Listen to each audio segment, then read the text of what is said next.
This is the property of the New Guinea Negro settlement.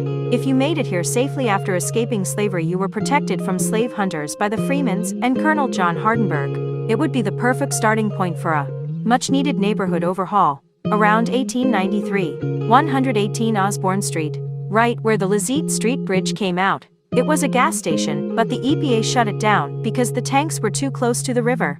It was on the corner of Lizette and Osborne. Gas station was there sometimes in the early 1960s. Harry and Kate Freeman. The Freemans were captured as slaves from Guinea, Africa, but lived as indentured servants in the young village of Auburn at New Guinea, one of the first black settlements in Auburn. Harry and Kate Freeman are believed to be the founders of New Guinea. The Freemans were likely enslaved in the Guinea region of West Africa at one point, hence the settlement's name. They arrived at the area that would become Auburn in 1793, along with Auburn's founder Colonel John Hardenberg, but by the time Freeman arrived on the north bank of the Owasco River, Harry was already 38 years old. At some point in his early life, Harry was taken prisoner, put on a ship, subjected to horrific conditions on the Middle Passage, and sold to Carl A. Hardenberg.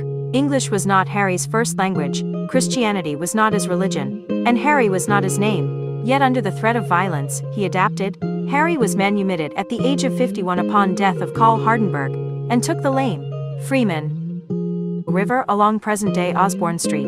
It was a settlement founded by free black residents in the early 19th century. They built homes, raised families, and made a living at a time when they could not do the same throughout much of the rest of America. They established a working-class life involving several local businesses and trades. The only map bearing the settlement's name, from 1837, identifies a settlement in that spot. This is the last house standing.